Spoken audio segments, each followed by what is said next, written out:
What is going on, everybody? Today we are going to be talking about the HOKA Bondi 9, which is HOKA's most cushioned daily trainer.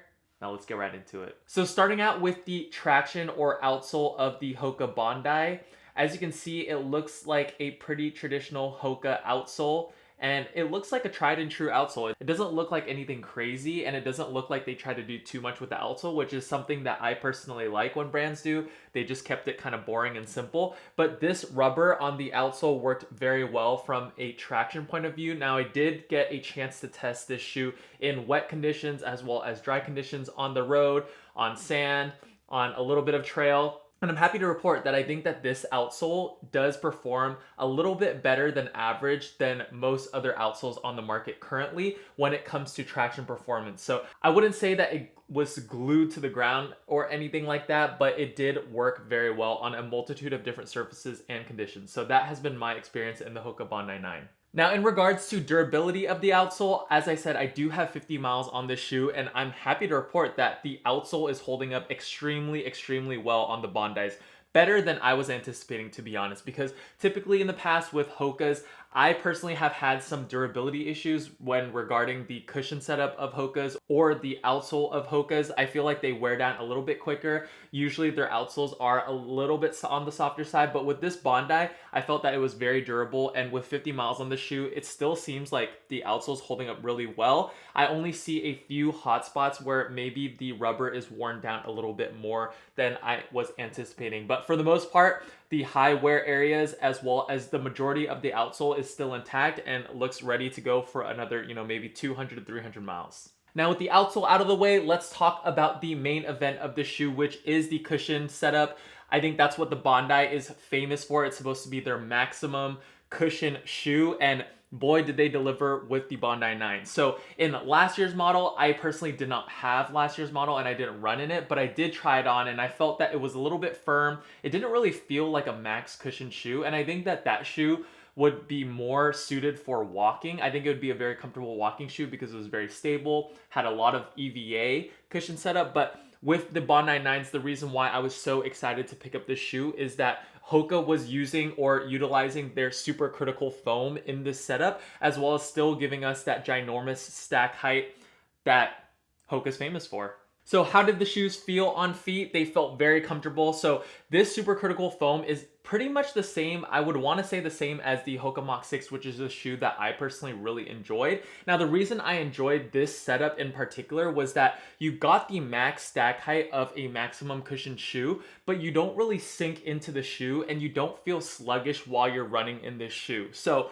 with this max stack height and the supercritical foam, you're going to get a little bit more of a bouncy feeling instead of a plush feeling. Not to say that this shoe isn't plush by any means, but I just felt that it was a little bit firmer in the setup and a little bit more responsive. It gave a little bit of that bounce that I often crave in max cushion shoes, but I don't often get. And I think that the Bondi 9 did a great job of balancing being responsive as well as being plush and soft cushion. Now, I did run a lot of different distances in this shoe as well as a lot of different paces, and what I felt worked best in this shoe was typically around, the 8-mile range to 10-mile range and anything below that, as well as maybe marathon pace and slower for me. So that's kind of the sweet spot of the shoe. When I did want to try to pick up the pace in this shoe, I just felt like it was a lot of shoe to kind of run fast in, and it's not necessarily due to that cushion setup, but the shoe just feels a little bit bulky. It is a wide based shoe, keyword is base.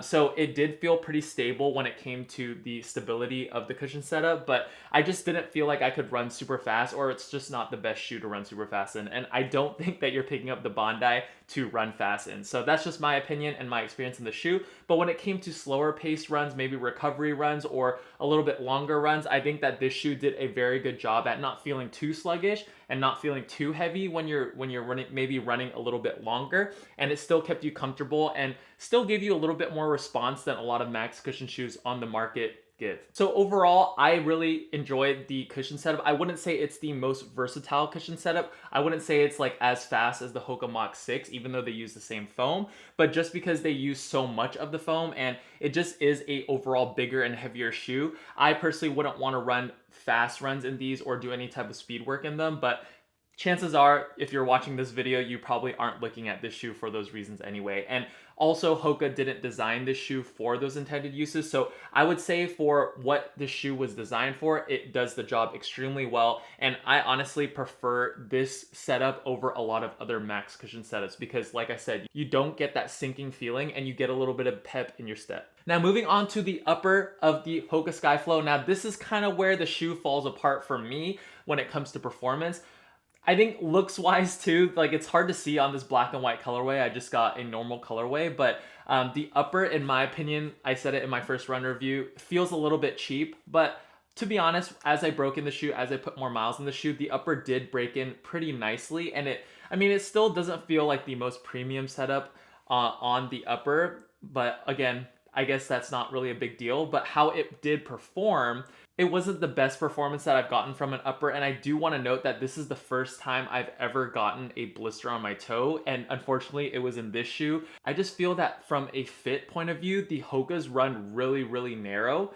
Or at least, for my foot. To be fair, I do have a wider than average foot, but I get away with usually wearing normal size 12s in most shoes, and that is what I got in the HOKA Bondi 9. But I just felt that the forefoot was a little bit on the narrow side, and I think that that's what caused the rubbing in my toes, as well as the ventilation in the shoe wasn't super good. So this was actually the first time, like I said, that I've gotten a blister on one of my toes, and it could have been the socks maybe that I was wearing, or it could have been, a multitude of different reasons, but I just want to put that out there that this is the first ever shoe that I've gotten a blister in, so, or at least on the toes or in the forefoot, I've gotten a blister in, so that's something to keep in mind. As for sizing, as I said, I felt that it ran a little bit narrow, so if you have a wider, maybe Shrek foot like me, myself, you might want to go up to the wide version of the shoe, and if you have a normal to narrow foot, I think you can get away with going true to size, but it might be a little bit snug in the forefoot. Now, as for lockdown and everything else around the upper, like I said, ventilation is not the best in this upper, but the lockdown actually was pretty decent, and also once I broke in the shoe,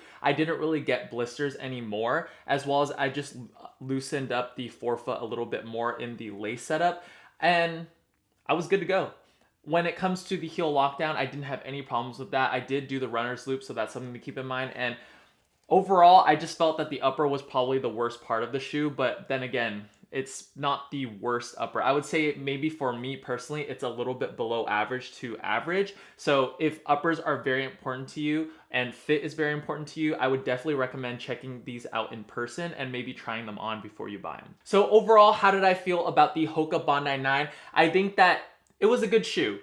I wouldn't say it was a great shoe. I do prefer it over other max cushion shoes because I don't like the sinking feeling that I get in a lot of other max cushion shoes. I like that this one is a little bit more responsive and peppy. I did like the traction, but I really, really did not like the upper and the fit of the shoe. So it's kind of like hot and cold with this shoe. I can see it as a very good walking shoe if that's something that you're interested in, as well as for runs, maybe recovery runs, as long as it fits your foot properly and you don't mind too much about ventilation or the feel of the upper. I think that this shoe is going to serve you quite well.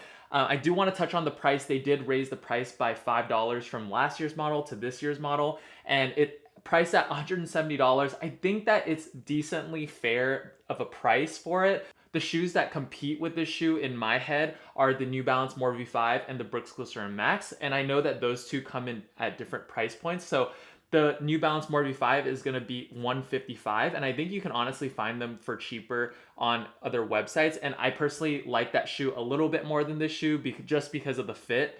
The fit of the New Balance More V5s fit my foot better, but I would honestly prefer the HOKA's cushion setup over those. Now, if you want to spend a little bit more money, another $30 at $200, which is an absurd price tag, the Brooks Glycerin Max is also another option that you might want to consider over the Skyflow. I think that upper and that fit, I wouldn't necessarily is like better than the HOKA Skyflow, but I did feel like the sizing was a little bit more consistent on that end. And also, I think that the cushion setup can compete with the Skyflows. I mean, at $200, I would hope so. So overall, I would recommend the shoe, but I would highly, highly suggest that you try on the shoe just to make sure that you get the fit dialed in, as well as you maybe get that wide option Or maybe if you just want to test the feel of the upper, because in my opinion, it feels a little bit on the cheaper end. But if that doesn't matter to you, I think that you're going to be happy with the HOKA Skyflow at $170. So that's going to pretty much wrap up the review. Thank you guys so much for watching. And if you're still here, thank you guys for supporting me. I know it's been around 3 weeks since I posted my last video, but I'm starting to ramp up again now that I've kind of moved everything and got my setup going. And yeah, really excited to pump out more videos for you guys. So thank you guys so much for watching, and I will catch you guys in the next one. Peace.